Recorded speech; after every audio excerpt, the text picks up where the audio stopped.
Hola, bienvenido más a un video de recomendación de lectura en Diri Calistenia. Hoy vamos a hablar de Padre Rico, Padre Pobre. ¿Por qué? ¿Qué tiene que ver un video aparentemente de economía y finanzas, educación financiera con el mundo del deporte y con este canal? Porque hay un concepto que creo que es transversal, que recorre a prácticamente toda la vida y todas las áreas de la vida, que es el tema de nuevo del miedo y la confianza. El libro lo aplica y lo aborda en un contexto de lograr independizarte económicamente y poder hacer que el dinero trabaje para ti en vez de yo trabajar para conseguir dinero. Hay una relación como de dependencia que se deja. Y de hecho, la dependencia ya no es tú dependes del dinero, sino el dinero de alguna manera te sustituye y empieza a trabajar para ti, como que depende de ti. Es una interesante relación, pero que no pretendo profundizar mucho en ella. Eso a modo de resumen. El tema del miedo, volvemos al tema del miedo y que es transversal. Básicamente el libro habla de un par de conceptos que me parecen muy importantes. Habla de que, por ejemplo, la diferencia entre las personas que les logra ir bien económicamente y las personas que les va mal es porque no están dispuestos a entregarlo todo. Voy a poner un ejemplo en el mundo del deporte muy práctico.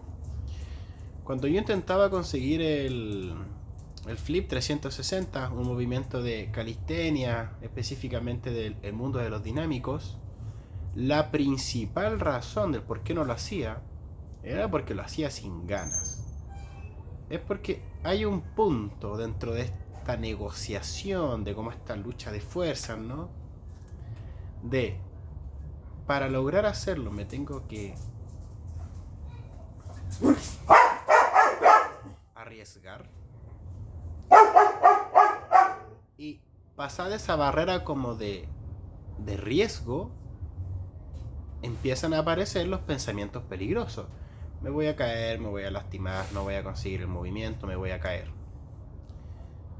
Versus la postura cómoda y en la zona de confort, que es hácelo sin ganas, quizás dentro de esa zona de seguridad progreses. Y por ende lo hacía sin ganas y mejoraba el giro, iba mejorando la amplitud.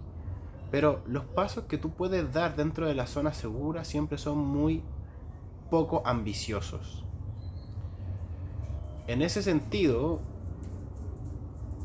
es responsabilidad. Hay un concepto que me gusta mucho que es la abnegación.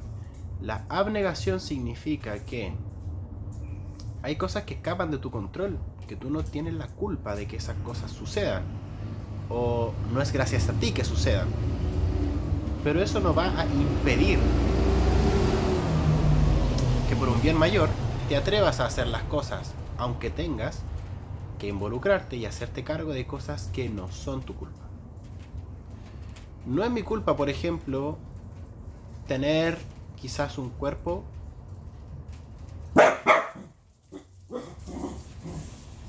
que no se ve beneficiado en el mundo de la calistenia.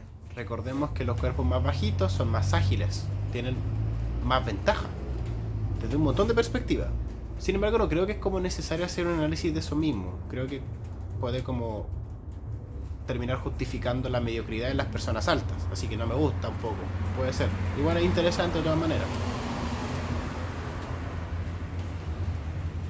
Entonces, si tú eres capaz de encontrar el método que mejor se adapte a ti, en base a tu miedo, a tu relación con el miedo,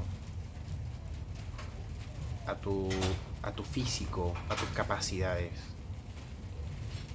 tienes que aprender a evolucionar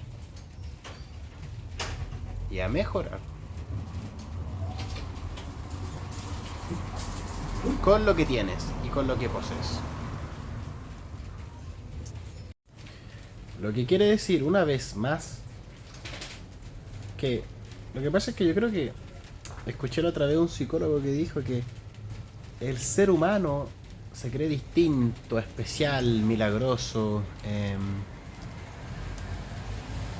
ajeno al resto de animales, de que somos superiores. Pero no somos mucho más complejos que un mono. Tenemos patrones, conductas. Lo que somos obedece a una especie de norma. Yo sí creo que parte de lo que nos hace humanos escapa de este biologicismo, si se quiere ver así, cientificista. Pero eso es otro tema y no tiene que ver con este video. Pero entonces, dentro de como esa dimensión bastante grande que nos compone, que es biologicista, hay cosas que tenemos que hacer porque es lo mejor para nosotros. Hay una zona de riesgo después de que tú superas ese miedo primario que te puede enseñar muy poco. Y la zona de riesgo es donde más vas a aprender. Y en el libro Padre Rico, básicamente la gente que se hizo rica no fue porque siempre apostó a la segura, porque los riesgos eran mínimos. Fue gente que minimizó los riesgos lo más que podía, pero se atrevió a invertir en, no sé, propiedades o negocios que eran prometedores, pero existía la posibilidad de lastimarte. Y es que al final, yo he escuchado este concepto. ¿Qué define que algo sea como interesante? Que sea, y me gusta mucho esta definición. ¿Qué significa que algo realmente sea difícil? A mí me gusta mucho pensar que lo que realmente es difícil y lo que realmente debe ser impresionante es algo fuera de lo común. ¿Por qué? Porque si cualquiera es capaz de hacer algo, no estoy diciendo que eso no tenga mérito, pero tiene aún más mérito aquel que hace algo que nadie más hace, en una época donde quizás nadie lo hacía. Incluso con la dimensión biologicista que estoy mencionando en contra. O sea, pensar que todos somos iguales te ayuda como a darte cuenta de que al final las diferencias están en el físico y pueden haber la excusa, pero realmente lo que te diferencia entre un ganador o un perdedor, o en el libro un pobre y un rico, es lo que está acá, la mentalidad. Y de eso tenemos control. Y uno puede trabajar para tener cada vez más control y hacer que florezca, cultivar la mente. Así que más que nada, más que recomendar la lectura en sí, creo que es importante enfatizar como un mismo concepto que atraviesa al deporte, a la vida, al ámbito amoroso, económico, escolar. También eso, que atraviesa todo. Entonces, si tú aprendes en la vida a relacionarte con el miedo, a lograr superarlo, al poder entrar en zonas de riesgo y aún así seguir funcionando, es uno de los aprendizajes más valiosos que puedes tener. El libro también hace énfasis en un punto en que dice: está muy bien estudiar, como el estilo de vida tradicional, estudiar, trabajar mucho, escalar la escala corporativa, apernarte, como se dice acá en buen chileno, tener un buen sueldo, seguir ahorrando, mejorar la casa, cambiar el auto año, porque como quieras verlo. Pero hay un problema. Eso es un tipo de habilidad, la educacional, puede ser la corporativa. Pero la vida se compone de un montón de dimensiones y de las más importantes yo creo que son las áreas blandas. Poder conversar, poder persuadir, poder expresarte, poder comprender, saber cómo empatizar, ser inteligente con las palabras,